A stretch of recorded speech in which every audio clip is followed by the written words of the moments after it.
मित्रों नमस्कार।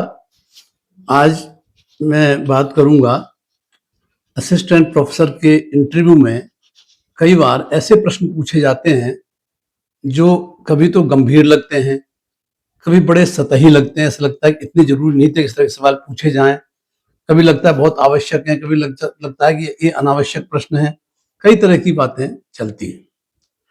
तो जो मैं आज खास तौर पर बात करना चाहता हूँ वो एक विद्यार्थी कहो या परीक्षार्थी कहो या ये कहें कि हम एक प्रत्याशी ने ये सवाल मेरे से पूछा कि यदि ये सवाल पूछ लिया जाए, क्योंकि काफी लोग ऐसे आते हैं, ऐसे प्रत्याशी हैं जो जिन्होंने अपनी education particularly graduation and post graduation non collegiate के रूप में करते हैं, जिसको हम स्वयं पाठी भी कहते हैं। वैसे कई बार स्वयं पाठी हास्यास्पद सा भी लगता है, क्योंकि बड़ी एक अजीब सी स्थिति है, क्योंकि गुरु के बिना एक सीखने का तरीका वो है। लेकिन काफी लोग, एक तो परिस्थितियों बस होता है कि भाई वो लोग जल्दी नौकरी कर लिए या उनकी समझ के हिसाब से होता है जल्दी कोई नौकरी कर लिए, किंतु नौकरी में रहते हुए भी वे अपनी पढ़ाई को उन्होंने किस तरह जारी किया, विभिन्न अपनी नौकरी के जो दायित्व हैं उनको निभाते हुए और अनेक परिस्थितियों के होते हुए उन्होंने किस तरीके से अपने आप को टोन अप किया और वे कोशिश करते रहे। और अब जो भी मापदंड हैं, आपके योग्यताएं पूरी किए, परीक्षा दिए और परीक्षा देने के बाद वो साक्षात्कार के लिए गए।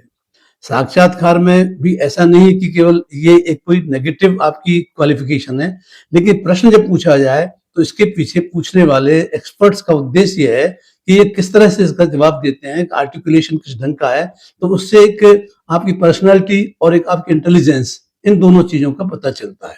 तो इसलिए ये नहीं कह सकते अनावश्यक प्रश्न है, क्योंकि वो एक, तो अभी मैंने क्या हुआ कि जब ये पूछा उस विद्यार्थी ने, उस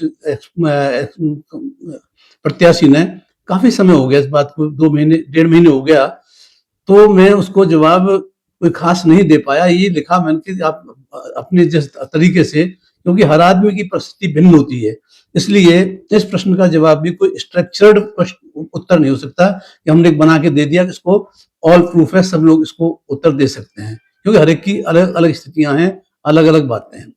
मेरे दिमाग में आया प्रश्न, तो ये बड़ा महत्वपूर्ण भी है। तो प्रश्न ये किया उनसे कि आप 12वीं के बाद कॉलेज नहीं गए, तो आप कॉलेज में कैसे पढ़ाएंगे। सिंपल सवाल ये पूछा जाता है, मान लो कि मैं आपने जो पूरा एजुकेशन लिया है इंक्लूडिंग बीए, एमए या बीकॉम, एमकॉम, पीएचडी, ये सारा जो आप किए हैं, तो आपने तो जो कॉलेज आप गए ही नहीं, तो कॉलेज की परिस्थितियों से आप वाकिफ नहीं, तो कैसे पढ़ाएंगे। ये सवाल कई बार लगा ठीक। तो मैंने क्या हुआ कि इसको गंभीरता से लेते हुए उसको जवाब तो दिया, लेकिन बहुत सीमित जवाब मैंने दिया। और मैं इस पर सोचता रहा, सोचा ही नहीं बल्कि मैंने सोशल मीडिया पर एक पोस्ट भी डाली इस बाबत कि भाई किस तरह से आप इस प्रश्न का जवाब देंगे। तो अनेक तरह की चीजें सामने आई, जिसमें एक आदमी ने सबसे पहले ये उत्तर दिया कि सर मैंने बीएड की है और जब कैसे पढ़ाया जाता है ये हमको सिखाया गया है, चाहे हम स्कूल के बच्चों के साथ ही काम करते हैं, हम टीचर हैं। तो अब वो आगे एक तर्क देता है कैंडिडेट, किंतु अगर सर किसी ने ऑल्टो कार चलाना सीख ली तो वो स्कॉर्पियो भी चला सकता है, वो एसयूवी भी चला सकता है। उन्होंने एक ने जवाब दिया कि साहब शादी नहीं की है तो क्या बारात थोड़ी नहीं गए हैं, तो इसलिए हम कभी कॉलेज में परीक्षा देने गए, कभी मतलब कई कारणों से जाना तो होता ही है, तो कॉलेज ऐसे देखे ही है, ठीक है, हम रेगुलर पढ़े नहीं। कुछ लोगों ने जवाब दिया कि कॉलेज में पढ़ता कौन है, पढ़ाता कौन है, तो फिर तो असिस्टेंट प्रोफेसर की जरूरत ही नहीं है जब यही सवाल है। तो कुछ ने कहा कि साहब अधूरापन तो है, इसमें दो राय नहीं है, लेकिन अब इसको किस तरह से आप रिप्लाई करें ये थोड़ा सा मुश्किल तो है। कुछ लोगों ने कहा साहब पढ़ाने में थोड़ी मुश्किलात तो आएंगी, थोड़ी कठिनाई तो आएगी। कुछ लोगों ने बार बार एक चीज पे जोर दिया कि हम गए थे कॉलेज, बीएड करने गए थे, और ये जो है एसटीसी या जो भी उनका डिप्लोमा कोर्स है वो भी तरह का 12th के बाद ही गए हैं, तो वो भी कॉलेज का माहौल होता है। किंतु यहाँ तात्पर्य ये है कि जिन कॉलेज की एक सेटिंग होती है, मल्टी फैकल्टी कॉलेज, जहाँ विद्यार्थी जो है वो केवल कक्षा में अपने विषय का ज्ञान प्राप्त नहीं करता, बल्कि वो आपस में जो विचार विमर्श होता है, जो आपस में विद्यार्थियों में इंटरेक्शन होता है, तो उसको एक जर्नल नॉलेज उसकी बनती है। सपोज मैं हिस्ट्री का स्टूडेंट रहा, संस्कृत का रहा, मैंने पॉलिटिकल साइंस नहीं पढ़ी, कि तुम मुझे संविधानों के बारे में, जो 5 देशों के संविधान बीए में पढ़ाए जाते थे पॉलिटिकल साइंस में, तो ब्रॉड एक मेरे आइडिया था, ये जर्मनी का, जापान का, इंग्लैंड का, अमेरिका का, सोवियत रूस का, तो इनमें किस तरह के प्रोविजंस हैं। भारतीय संविधान के बारे में उनसे बात होती थी, तो थॉट्स के बारे में, पॉलिटिकल थॉट्स के बारे में बात भी होती थी।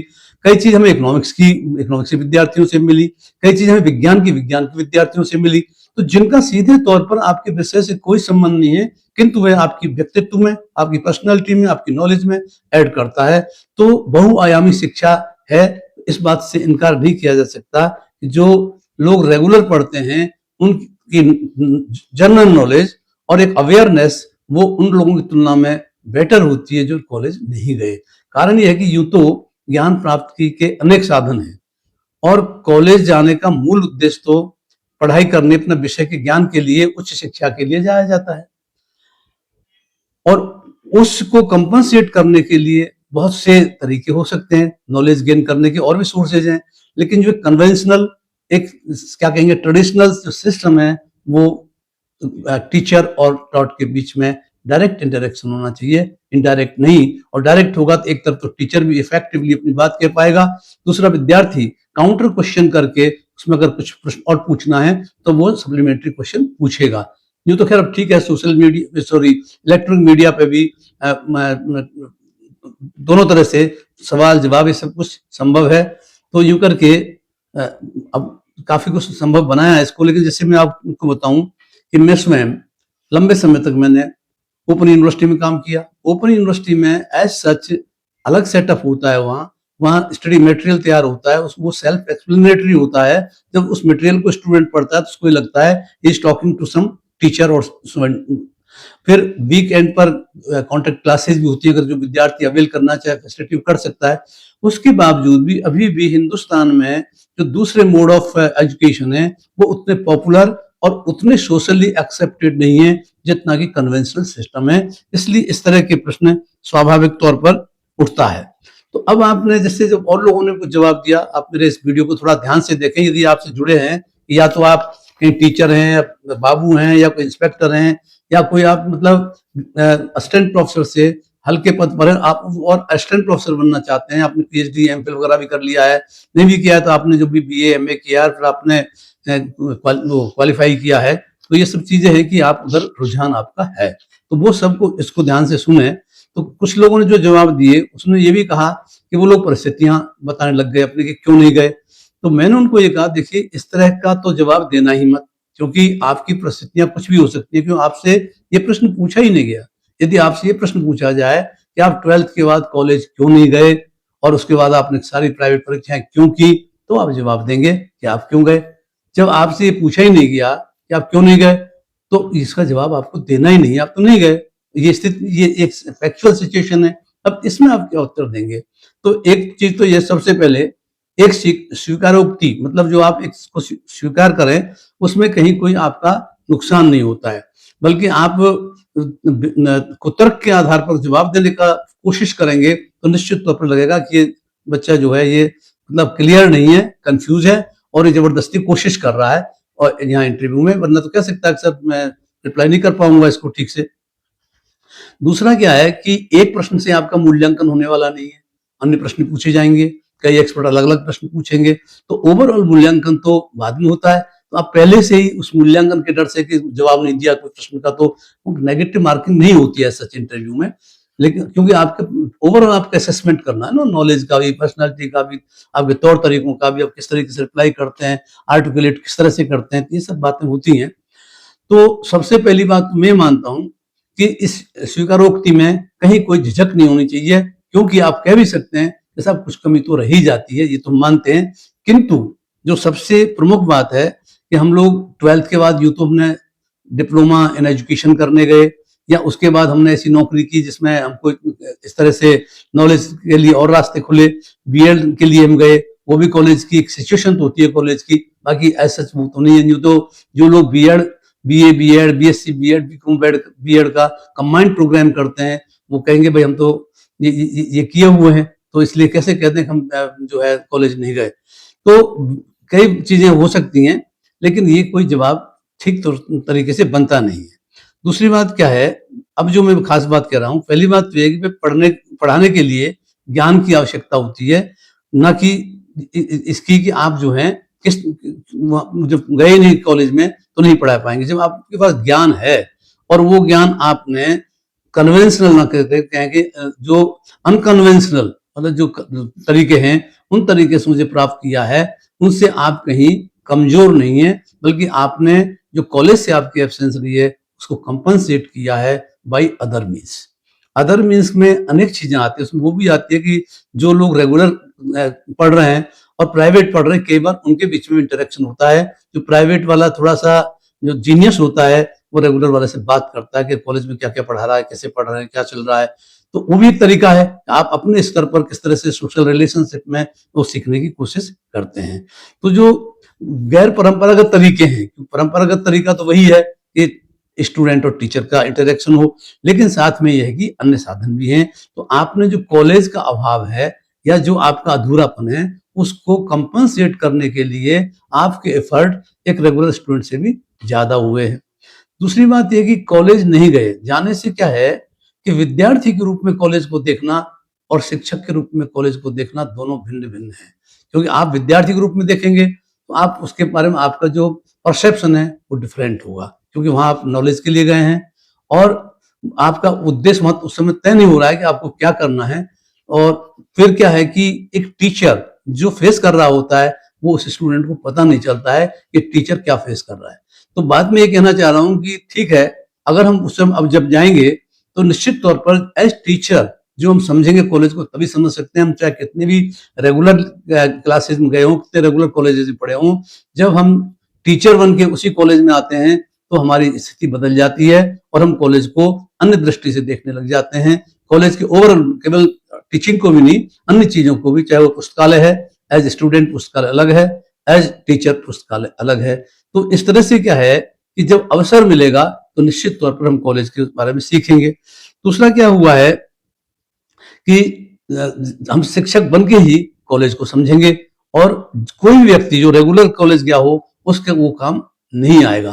तो एक तो ये सबसे अप्रोप्रिएट जवाब है, एक स्वीकारोक्ति है। और फिर आप ये कहेंगे जहां तक नॉलेज का सवाल है वो हमने अनकन्वेंशनल तरीकों से, गैर परंपरागत तरीकों से और स्रोतों से तैयारी करके हमने वो ज्ञान अर्जित किया है। तो हम किसी मामले में हम ये फील नहीं करते कि हम कोई रेगुलर जो विद्यार्थी शिक्षा प्राप्त किए हैं नियमित रूप से कक्षा में एडमिशन लेके, और हम जो नॉन कॉलेजिएट हैं हम उतने लैक नहीं करते हैं जितना हम बहुत कम हमारी नॉलेज हो, ऐसा नहीं है।